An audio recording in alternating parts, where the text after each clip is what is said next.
75B, welcome to your week 5 overview.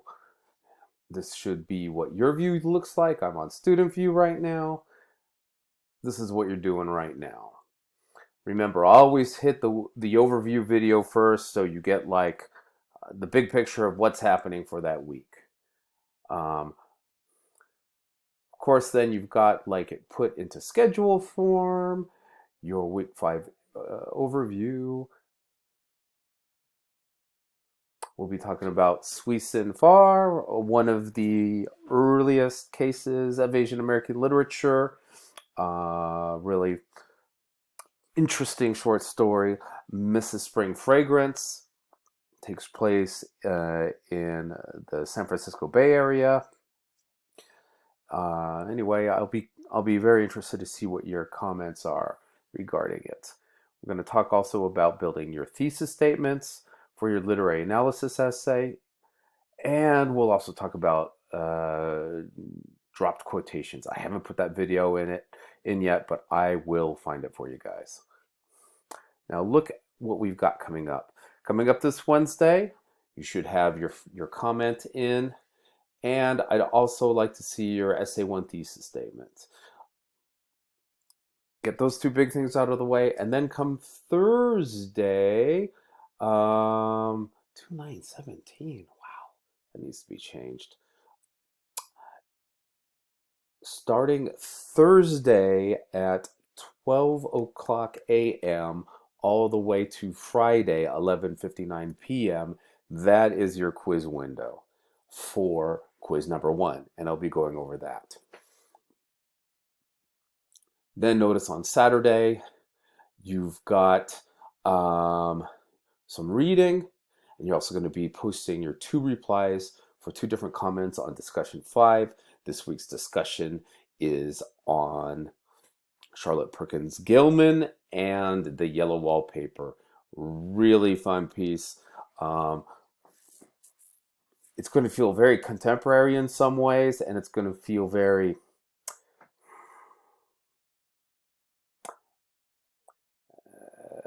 visual, cinematic, contemporary, I think. But I don't want to give away too many spoilers. I know some of you have probably read it before because it's a fairly famous, well-anthologized short story. Here is your video lecture on Suisun Far, and that's for your Saturday reading. Remember, Charlotte Perkins Gilman is in week 4. Anything that's in the learning materials is definitely something you should be viewing or looking at. In case you missed it right there. Now, notice your Essay 1 assignment sheet is also in there, and that's where you should be getting some ideas for your thesis statements. Let's jump very quickly to week 5 discussion.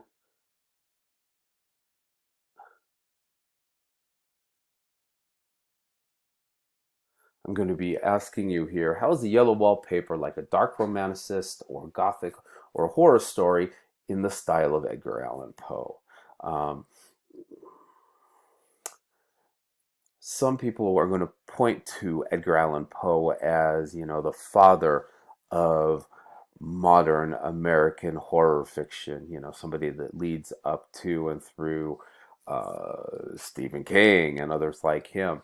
But I think, you'll see, if you're familiar with Poe's work, some similarities between some of his darker pieces and the subjective horror, the unknowingness between what is objective reality and subjective experience. That's at the core of a lot of horror stories, a lot of what you would call gothic or dark romanticism stories too. Is the internal world matching up with the external world? Is what this person's experiencing really observable to others? Anyway, that's a really popular thing. So I'm going to be asking you about that. I'm also going to be asking you, what role does gender play? Because it's a very, very interesting piece in relation to feminist literature. And Charlotte Perkins Gilman, if you remember from my lecture, certainly had a lot to say about very patriarchal practices during her time in the United States. And boy, oh boy, there's even more to say about that. Anyway, everything else there is standard for this week. Hopefully, you're getting the rhythm on all that.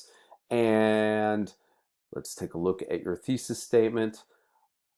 I want you to turn that in on Wednesday so I can get them back to you. The rubric's here for some reason. I think there's a way I can just make a jump to it. Maybe you'll find it helpful to have it there. But anyway, you're going to get a text box. Sometimes people are like, I'm not sure if I want to do this, this, or this. Yeah, pitch them all towards me. When I look at your thesis statements, keep in mind that I may guide you to one or another based on how feasible or doable they are, and the amount of time and the amount of space you have.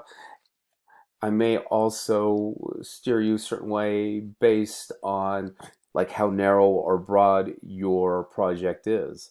Some are too narrow to be done, some are way too wide. So I might, ask you to expand or to contract the field that you're using. I mean, if you notice here, um, looking at the rubric, I'm asking you for a specific mention of one or two literary texts. If you want to do intertextuality with one or two, awesome. That's great. Anything more than, two short stories or two poems or something like that, and you're going to be going way too broad, and you're really not going to have a chance to go deep enough. And I think that's that deeper dig into analysis, something that's much more important, especially in the amount of space that we have for this. Specific mention of literary terms. So in other words, if you're using words like tone, subject, symbol, even a critical theory such as feminism, all of those are the tools and the gears of literary analysis. So it's going to be important to have those in there. Finally, I'm asking you for a complete sentence arguing for an interpretation. Now, if you look at all of these examples, they're all arguing for an interpretation. And remember, interpretations aren't right or wrong. They're basically well supported by evidence or poorly supported or not supported at all. But notice all of these things can be demonstrated, all of these examples I've given you can be demonstrated in the time and the space that I've given you. And again, if you're feeling like you're trying to decide between two or three topics, put them all in there and I'll be able to talk to you about them and give you some advice that I think will be helpful for you putting forward the best work that you can on that. And anyway, yeah, like I put here, don't obsess too much about the wording this early. If it sounds clunky or awkward, that's fine, right? This is not even rough draft phase yet. I mean, we're getting ready to build an outline and find our evidence and stuff like that.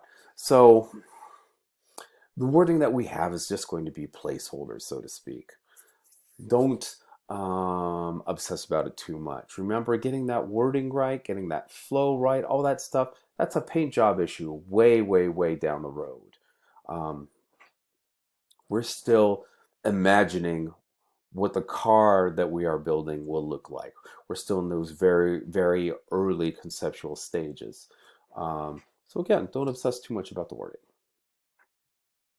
And coming back over the big boy, your first quiz. I'll go over that. Oh, and it's not going to let you look at it in student view, so I'll take it off so I can walk you through it. Notice here are all your directions. You're going to have one attempt, 1.5 hours. If you have other recommendations from DPS regarding time constraints, let me know. I'll be happy to work with you.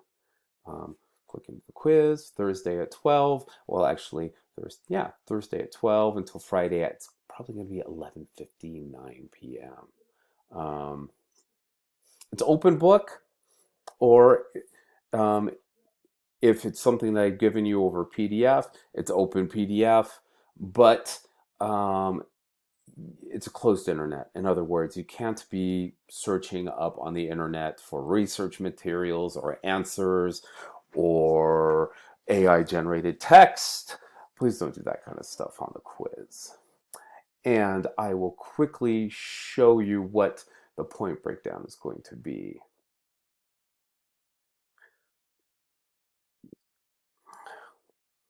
And there's a nice little video on it. You're going to start off with four definitions to find the color line. Remember, this is from W.E.B. Du Bois, and it comes straight out of my lecture on him and also out of The Souls of Black Folk.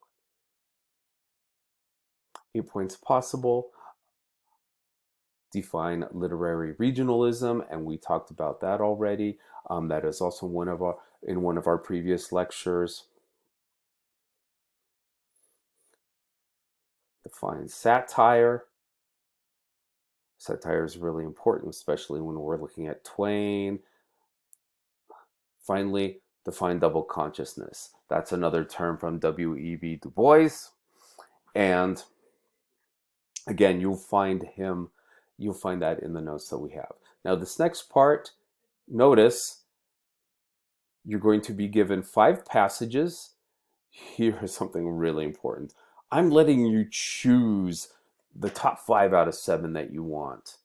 So in other words, you get to pick the ones that you think you have the most to say about. Notice that I'm asking you to write the literary movement first. It could be modernist poetry if you wanted to talk about, say, Walt Whitman, or it could be transcendentalism if you wanted to talk about, well, again, Whitman or Emily Dickinson. It could be satire if you're looking at Twain.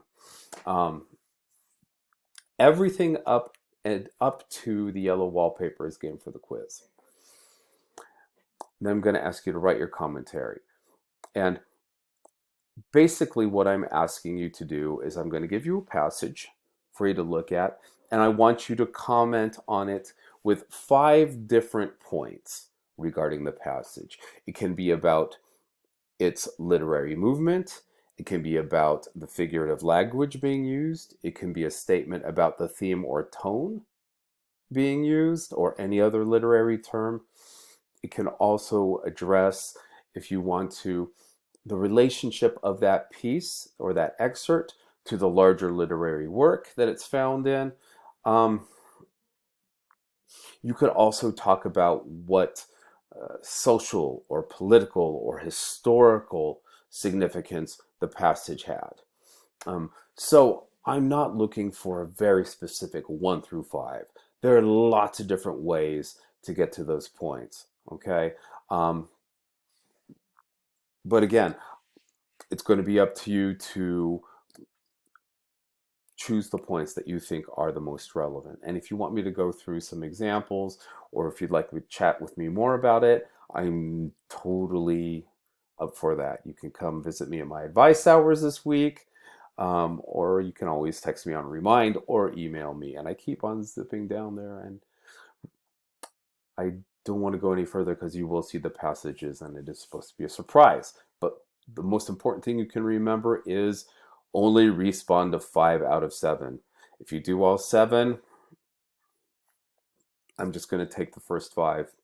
And that's just out of fairness to everybody else. Sometimes people think, I don't know. Every now and then somebody will think, oh, if I do them all, then I'm going to get extra credit. I'm going to totally bury it. No, I'm going to be fair. I'm letting you have a choice. So, you can have some sense of agency in the direction you want to go in. And what you want to talk about, because different literary pieces are going to hit people differently. And it's going to be important for you to go after the stuff that, you feel like you have the most to say about. And like I said, there's lots of different ways to get to those points. That is it for my overview lecture. But again, if you've got any questions, please, please, please contact me through Canvas inbox or through my Remind text function. I'd be happy to talk to you more about this. If you have any other issues coming up,